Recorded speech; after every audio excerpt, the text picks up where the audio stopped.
రాష్ట్రంలో ఎన్నికలు స్వేచ్ఛగా, ప్రజాస్వామ్యతంగా జరిగేదానికి ఎన్నికల కమిషన్ చర్యలు తీసుకోవాలని చెప్పి మేము కోరుతున్నాము. కొన్ని వేల కోట్ల రూపాయలు అధికార వైసీపీ, బీజేపీ, తర్వాత తెలుగుదేశం పార్టీలు తమ అనుయాయులకి క్రింద స్థాయిలో ఈ పార్టీకే వాళ్ళకున్నటువంటి యంత్రాంగం ద్వారా వివిధ పద్ధతుల్లో కిందకి జారేసి ఈరోజు సెల్ ఫోన్లు డిస్ట్రిబ్యూట్ చేస్తున్నారు, బండ్లు డిస్ట్రిబ్యూట్ చేస్తున్నారు, చీరలు పంపిణీలు చేస్తున్నారు. ఇవన్నీ జరుగుతున్నా కూడా ఈసీఐ కళ్ళు మూసుకొని ఉన్నట్టుగా కనిపిస్తున్నది. ఈ వేల కోట్ల రూపాయల పంపిణీని నిరోధించకపోతే ఎన్నికలు సజావుగా జరగవు, ప్రజాస్వామ్యానికి అర్థం లేకుండా పోతుంది. రెండో వైపున ఇటువంటి వాటిని ఇగ్నోర్ చేసి అక్కడ పోల్ ఉంది, ఇక్కడ జెండా ఉందనేటువంటి పేరుతో పోలీసులు, ఎన్నికల కమిషన్ అధికారులు హడావుడి చేయటం ఇది చాలా ఆశ్చర్యాన్ని కలిగిస్తుంది. మేము ఈరోజు సివిల్ సొసైటీ వాళ్ళు ఎవరో ఇక్కడ బాలోత్సవ భవన్లో అన్ని రాజకీయ పార్టీలని, ప్రజా సంఘాలని, రైతు కార్మిక సంఘాలని పిలిచి ఈ ఇప్పుడున్న ఎన్నికలు, ఈ రాజకీయ నేపథ్యంలో వివిధ పార్టీల వైఖరులు వాళ్ళ తెలుసుకోవటానికి వాళ్ళు సివిల్ సొసైటీ ఒక మీటింగ్ ఏర్పాటు చేసింది.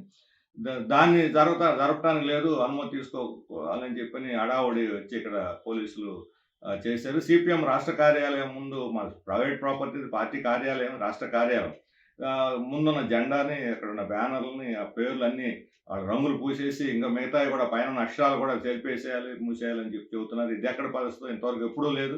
ఆశ్చర్యకరమైనటువంటి పద్ధతిలో ఈసీ అధికారులు ఇక్కడ విజయవాడలో వ్యవహరిస్తున్నారు. ఇటువంటి పద్ధతులు మానుకొని ఎన్నికలు సజావుగా జరగటానికి, అధికార దుర్వినియోగాన్ని అరికట్టడానికి ఇప్పుడు మోడీ వచ్చాడు, ఇక్కడ సర్కులర్పేట జాబ్ జరిగితే హెలికాప్టర్లు, ప్రభుత్వ మిలిటరీ హెలికాప్టర్లు వాడుకున్నారు, మిలిటరీ వాహనాలు వాడుకున్నారు.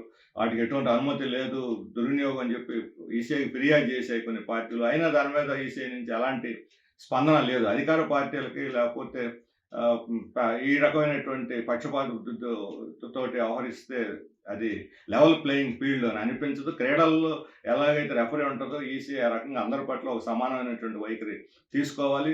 అధికార పార్టీలని ఇగ్నోర్ చేసి ఇండియా బ్లాక్ పార్టీలని చిన్న చిన్న కారణాలు చూపెట్టి హడావుడి చేసి డిస్టర్బ్ చేసేటువంటి ప్రయత్నం మంచిది కాదని చెప్పి నేను వారికి విజ్ఞప్తి చేస్తున్నాను.